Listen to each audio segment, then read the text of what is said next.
लागू ಅಧ್ಯಕ್ಷರಾಗಿರುವಂತ ಬಾಬು ನಾಗರಾಜು ಪೂಜಾರಿ ಅವರಿಗೆ ನಿಮ್ಮೆಲ್ಲರ ಪರವಾಗಿ ಸನ್ಮಾನಿಸಿ ಗೌರವವನ್ನು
इच्छा लेके हम यहाँ आए हैं। भगवान की इच्छा से जो हमें मिला है वो सार्थक करने के लिए जीवन का अर्थ यही है कि हमें मोक्ष पाना है, हमें आगे जाना है। बार बार इसमें घूमते रहे, आना जाना यदि बंद हो तो हमें इस भक्ति के सिवाय, माता जी के भक्ति के सिवाय और कुछ चाहना नहीं है। और इसलिए मैं सभी से आग्रह करूंगा कि माननीय जुगनू महाराज जी के नेतृत्व से सभी आज हम एक समाज नहीं, सभी ये सब के समाज, ये सब जात पात सब भूखे यहाँ इकट्ठा आए। ये तो हमारी पूर्वजों ने दी हुई हमें दे है। हमारे पूर्वज चाहते थे कि कहीं हिंदुस्तानी नहीं, हमारा देश ही नहीं बल्कि दुनिया सुखी हो, इसलिए ऐसे संतों ने यहाँ जन्म ले लिया और इन्होंने सबका भला सोचा, खाली आदमी का नहीं। ये इस चराचर में जो कुछ है उसका भला सोचा। यही हमारी परंपरा, यही हमारी संस्कृति है और ये आगे लेके जाने के लिए हमें कुछ न कुछ इसके लिए अपना योगदान देना पड़ेगा। यदि ये भक्ति भाव से यदि हम आगे गए, अपना योगदान दिया, दिन में 10 मिनट भी भगवान का नाम लेने का प्रयास किया तो हमारा जीवन धन्य होगा। और इसीलिए माननीय जुगनू महाराज जी हमें अपना योगदान देते हैं और कहते हैं कि इस भक्ति मार्ग में सबको जाना है और अपने सभी का समाज का भला करना है। तो यही मार्ग है और इसी मार्ग को प्रशस्त बनाने के लिए हम सब यहाँ आए हैं। मैं सबका तहे दिल से स्वागत करता हूँ, धन्यवाद भी करता हूँ और माता जी का योजना, माता जी की भक्ति अपने जीवन में एकाग्र करे, यही प्रार्थना करके मेरे 2 शब्द पूरे करता हूँ। भारत माता की। और सभी भक्तगण, मैं महाराज जी का तहे दिल से आभारी हूँ कि यहाँ बुला के मुझे आपसे मिलने का मौका दिया। उनके आशीर्वाद से मैं पहले बॉम्बे में एमएलए बना, फिर 2004 में एमएलए बना, 2009 में मुंबई से नॉर्थ ईस्ट मुंबई से मेंबर ऑफ पार्लियामेंट बना और फिर इस बार लोगों की सेवा करने के लिए वाराणसी में मुझे वापस एक बार मेंबर ऑफ पार्लियामेंट बनाया है। आप सब लोगों का मैं आप सब लोग के कोई ना कोई मुंबई में रहते हैं, मुंबई से आप सब लोग जुड़े हुए हैं, महाराष्ट्र से सब लोग जुड़े हुए हैं। मेरे लिए मुंबई में, महाराष्ट्र में किसी भी तरह का काम होगा तो मैं भी आप इसी जगह से जुड़ा हूँ और महाराज का आशीर्वाद और माता का आशीर्वाद ऐसे ही बना रहे, ऐसी मैं यहाँ पे प्रार्थना करता हूँ। मुझे यहाँ बुला के आपसे मिलने का मौका दिया, इसलिए महाराज की और सभी आदमी को धन्यवाद। जय हिंद। ಬರದ ಜಿಲ್ಲೆ ಯಾಕಂದ್ರೆ ಇಲ್ಲಿ ನಮ್ಮ ಜಿಲ್ಲಾ ಪರಿಸ್ಥಿತಿ ಹೆಂಗಿತ್ತಪ್ಪ ಅಂದ್ರೆ ಹೆಣ್ಣು ಕೂಡ ಕೊಲ್ಲತ್ತಿದ್ರಿ. ಹೆಣ್ಣು ಕೂಡ ಬೇರೆ ಜಿಲ್ಲೆಯವರು, ಮಹಾರಾಷ್ಟ್ರದವರು, ಅಲ್ಲಿ ಅವರು ಈ ಕಡೆ ಬೇರೆ ಜಿಲ್ಲೆಯವರು ಹೆಣ್ಣು ಕೂಡ ಕೊಲ್ಲತ್ತಿದ್ರು. ಯಾಕಪ್ಪ ಅಂದ್ರೆ ನಿಮ್ಮ ಜಿಲ್ಲಾವಾಗಿ ಊರಾಗ ಕುಡಿಯಕ್ ನೀರಿಲ್ಲ, ನಾವು ನಮ್ಮ ಮಕ್ಕಳ ಕೊಟ್ಟೆಲ್ಲ ಹೆಣ್ಣು ನಾವು ಕಿಲೋಮೀಟರ್ ಗಟ್ಟಲೆ ನೀರು ತರಕ್ಕೆ ಕಳಿಸೋದು ಕೊಡೋ ವರ್ಷ ಬರತ್ತೀವಿ.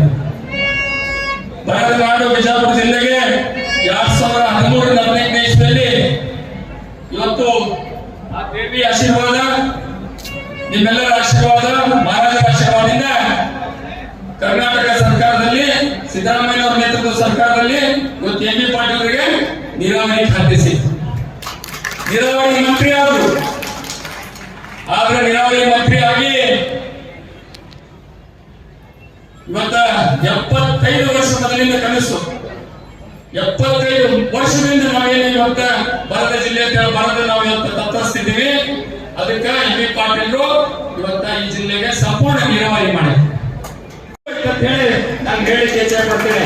ಇವತ್ತು ಕೂಡ ಬಂಜಾರ ಸಮಾಜದ ನಮ್ಮ ನಿಗಮ ಮಂಡಳಿಯಲ್ಲಿ ನಮ್ಮ ಕಾಂತ ನಾಯಕರು, ನಮ್ಮ ಜಿಲ್ಲೆಯವ್ರನ್ನ ಈಗ ನಿಗಮ ಮಂಡಳಿಗೆ ಅವ್ರನ್ನ ಕೌಶಲಾಭಿವೃದ್ಧಿ ಅಧ್ಯಕ್ಷರನ್ನಾಗಿ ನಿಗಮದ ಅಧ್ಯಕ್ಷರು ಮಾಡಿದ್ರು. ಅದ್ರ ಜೊತೆಗೆ ಅನೇಕ ನಮ್ಮ ಪ್ರಕಾಶ್ ರಾಠೋಡ್ ಅವ್ರನ್ನ MLC ಮಾಡೋದ್ರ ಮೂಲಕ ಈ ಸಮಾಜ ಯಾವತ್ತೂ ನಾವು ಕೈ ಬಿಟ್ಟಿಲ್ಲ, ನಮ್ಮ ಪಕ್ಷ ಯಾವತ್ತಿಗೂ ಕೈ ಹಿಡಿತದೆ ಅಂತ ಹೇಳುತ್ತಾ ಈ ಕಾರ್ಯಕ್ರಮಕ್ಕೆ ಕರೆಸಿ ಮಾತಾಡಲಿಕ್ಕೆ ಅವಕಾಶ ಮಾಡಿಕೊಟ್ಟಂತ ಎಲ್ಲ ಇಲ್ಲಿದ್ದಂತ ವೇದಿಕೆ ಮೇಲೆ ಉಪಸ್ಥಿತರಿದ್ದಂತ ಎಲ್ಲ ಗುರುಹಿರಿಯರಿಗೆ ತಮ್ಮೆಲ್ಲರಿಗೂ ವಂದಿಸುತ್ತಾ ನಾನು ಮಾತು ಮುಗಿಸ್ತೇನೆ. ಜೈ ಹಿಂದ್, ಜೈ ಕರ್ನಾಟಕ. ಪ್ರತಿ ವರ್ಷ ನಾವು ಸುಮಾರು 10 ವರ್ಷಗಳಿಂದ ದುರ್ಗಾದೇವಿಯ ದರ್ಶನಕ್ಕೆ ಬರ್ತಾ ಇದ್ದೇವೆ. ತಾಯಿಯ ಆಶೀರ್ವಾದದಿಂದ ನಮಗೆಲ್ಲ ಬಹಳ ತಾಯಿ ಆಶೀರ್ವಾದ ಒಳ್ಳೆ ಸ್ಥಾನದಲ್ಲಿ ನಮಗೆ ಇಟ್ಟಿದ್ದೆ. ನಮ್ಮ ಮಕ್ಕಳಿಗಾಗ್ಲಿ, ನಮಗಾಗ್ಲಿ, ನಮ್ಮ ತಂದೆ ತಾಯಿಗಾಗ್ಲಿ, ನಮ್ಮ ಬಂಧುಗಳಿಗಾಗ್ಲಿ ಎಲ್ಲರಿಗೂ ಆಶೀರ್ವಾದ ತಾಯಿದು ಇದ್ದಿರೋದ್ರಿಂದ ಎಲ್ಲರೂ ಬಹಳ ಸಂತೃಪ್ತಿಯಿಂದ ಇದ್ದೇವೆ.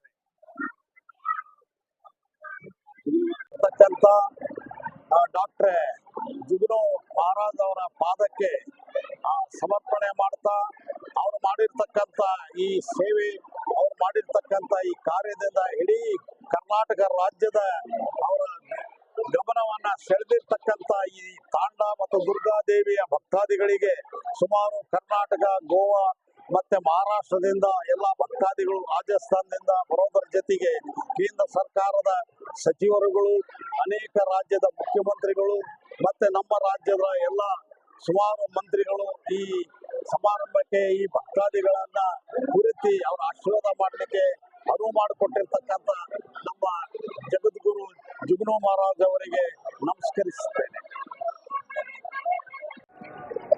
ಸರ್ವಮಂಗಲ ಮಾಂಗಲ್ಯ ಶಿವೆ ಸರ್ವಾರ್ಥ ಸಾಧಿಕೆ ಶರಣ್ಯ ತ್ರ್ಯಂಬಕೆ ಗೌರಿ ನಾರಾಯಣಿ ನಮಸ್ತೆ. ದುರ್ಗಾದೇವಿ ಮಾತೆಯ ಶಕ್ತಿ ಸ್ಥಾನ, ಶಕ್ತಿಪೀಠ ಸೋಮಗಿರಟ್ಟಿಯಲ್ಲಿ ಇವತ್ತು ಅತ್ಯಂತ ಭಕ್ತಿ ಭಾವದಿಂದ ಅತ್ಯಂತ ಭವ್ಯವಾಗಿ ಜಾತ್ರಾ ಮಹೋತ್ಸವ ಜರುಗ್ತಾ ಇದೆ. ತಾಯಿಯ ಕೃಪೆಯಿಂದ, ತಾಯಿಯ ಶಕ್ತಿಯ ಮಹಿಮೆಯ ಒಂದು ಕಾರಣದಿಂದ ಇವತ್ತು ಲಕ್ಷಾನುಲಕ್ಷ ಯಾತ್ರಾರ್ಥಿಗಳು ಭಕ್ತಾದಿಗಳು ತಾಯಿಯ ಒಂದು ಶರಣಲ್ಲಿ ಬಂದು ತಮ್ಮ ಭಕ್ತಿಯ ಸೇವೆಯನ್ನು ಸಲ್ಲಿಸ್ತಾ ಇದ್ದಾರೆ.